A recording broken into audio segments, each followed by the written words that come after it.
Olá, mais uma vez estamos aqui para falar sobre a vida de oração e hoje eu vou falar sobre a oração com a palavra de Deus. Um pouquinho sobre Lexio Divina, não especificamente sobre Lexio Divina, eu acho que eu vou aprofundar mais Lexio Divina em outros vídeos, mas eu queria falar um pouco sobre como rezar com a palavra de Deus, né? Um pouquinho uma introdução de como se dedicar e como rezar diante da palavra de Deus. Eu escolhi uma passagem. Quero que você pegue aí na sua Bíblia. A passagem é Marcos 4, de 35 a 41. Marcos 4, de 35 a 41. Você pode dar um pause no vídeo e pegar a sua Bíblia e depois voltar. Mas como eu não tenho a possibilidade da pausa, a gente continua aqui direto. Então, essa passagem escolhida foi a tempestade acalmada. Então, como é que a gente faz de rezar com a palavra de Deus? O primeiro passo da Lexia Divina é ler com atenção, ler várias vezes. Mais do que tudo, ler prestando atenção em cada palavra e se colocando no contexto que aquela palavra está acontecendo. Eu vou ler aqui para vocês. Ao entardecer daquele dia, Jesus lhe disse: Passemos à outra margem. Deixando a multidão, eles levaram Jesus no barco em que se achavam. Haviam outros barcos com ele. Sobreveio um grande vendaval. As ondas investiam contra o barco, a tal ponto que o barco já se enchia de água. E ele, na popa, dormia sobre a almofada. Eles o despertam e dizem: Mestre, não te importa que pereçamos? Despertado, ele ameaçou o vento e disse ao mar: Silêncio, cala-te. O vento cessou e houve uma grande bonança. Jesus lhes disse: Por que estáis tão amedrontados? Ainda não tendes fé? E eles foram tomados de grande temor e diziam uns aos outros: Quem é esse, para que até o vento e o mar lhe obedeçam?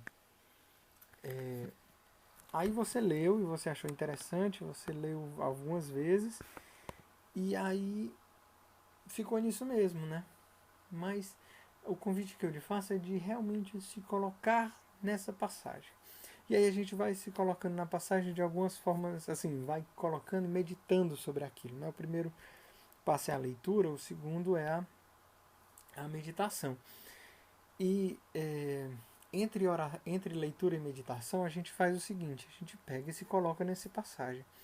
E aí, uma coisa, primeiro a gente está vendo no próprio Evangelho que Jesus falou muito, ele pregou assim várias vezes para a multidão, várias vezes a gente vai vendo nos capítulos anteriores, o povo tenta falar com ele, ele não tem tempo nem de comer, e aí gente pressionando, e a família dele vem e ele não consegue nem ver a família dele porque tem muita gente em volta.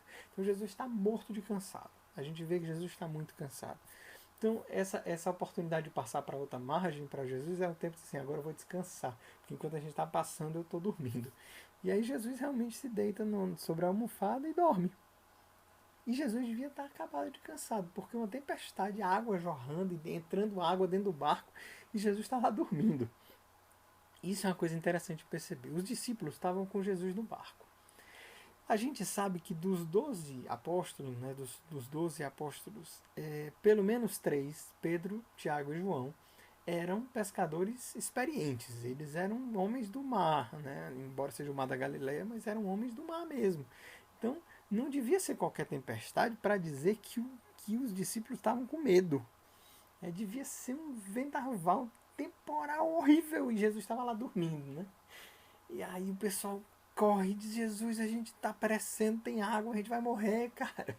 E aí eu fico imaginando que o pobre do Mateus deve estar desesperado de medo, cara. O Mateus talvez nunca tenha entrado num barco na vida dele, porque ele era cobrador de impostos, ele era velho, ele não devia. Pra quê? E aí imagina o medo de alguns dos discípulos ali naquela situação. E Jesus está lá dormindo, né? Como é que pode? A gente vai tudo morrer e tu tá aí dormindo, cara. E aí Jesus acorda, e aí eu sempre imagino que ele não tá, que ele não levanta os braços, tipo Moisés naquele filme dos Dez Mandamentos, levanta e abre assim, o mar tudo se acalma. Sabe o que eu imagino mesmo? Jesus tá ali, ó, deitado assim, aí o pessoal acorda, ele, que é, hein, o que é? Jesus tá morrendo, aí ele vira pro lado, cheio, silêncio aí que eu quero dormir, rapaz. Aí vira pro discípulo e diz, cadê a fé de vocês? Tem fé não? Oh meu Deus. E continua dormindo. isso é suficiente para deixar os discípulos mais assustados ainda, dizendo: quem é esse, né? A palavra diz aqui, eles foram tomados de grande temor. Quem é esse? Para que até o vento e o mar lhe obedeçam. Então, quando a gente entra nesse contexto, tá vendo que não é só simplesmente ler. A gente lê, a gente entra no contexto, a gente quer entender o que aquela passagem está dizendo, o que ela realmente diz é isso. É que Jesus, ele mandou, ele brigou com o vento e com o mar e eles se calaram.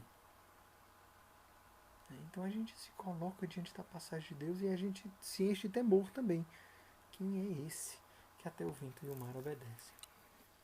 Então, essa foi a meditação, né? E aí você se coloca dizendo o que a palavra me diz. A palavra me diz que Jesus é o Senhor, que Jesus é Senhor do vento e do mar, que Jesus é o Senhor das tempestades da minha vida e que Jesus, com um simples gesto, com duas palavras, ele pode acalmar todas as tempestades. E aí eu me prostro diante de Deus e contemplo o poder da majestade de Deus. Dizer: quem é esse? Quem é esse? Que até o vento e o mar obedecem. E aí isso já me remeteu ao outro salmo, né? Quem é esse, o Rei da Glória? Levantai a porta dos vossos frontões para que entre o Rei da Glória. Quem é o Rei da Glória? O Rei da Glória é o Senhor, o poderoso. E aí dentro do seu coração, esse é o momento da contemplação, o terceiro passo da Lexio Divina. Estar diante de Deus e contemplar o poder de Deus, o poder da palavra de Deus. E por fim, já estamos na contemplação, mas termine a sua oração com esse desejo de responder à palavra de Deus. De dizer: eu quero ser uma pessoa mais confiante, uma pessoa que confia na presença e no poder do Senhor. Eu creio no poder e no amor de Jesus pela minha vida. Amém. Em nome do Pai, do Filho e do Espírito Santo. Eu quero agradecer mais uma vez a todos que assistiram esse vídeo e quero pedir, se você deseja continuar tendo atualizações sobre a vida de oração, se inscreva aqui no canal. Pode curtir o vídeo, compartilhe com seus amigos para que mais pessoas possam ter acesso a esses vídeos sobre vida de oração. E se você tiver alguma dúvida, você pode escrever nos comentários, que dependendo de como eu tiver adiantado ou atrasado na gravação dos vídeos, eu posso inclusive utilizar uma das suas perguntas para gravar um vídeo mais lá na frente. Então é isso, muito obrigado por assistir esse vídeo, obrigado por compartilhar, Deus abençoe e até a próxima, se Deus quiser.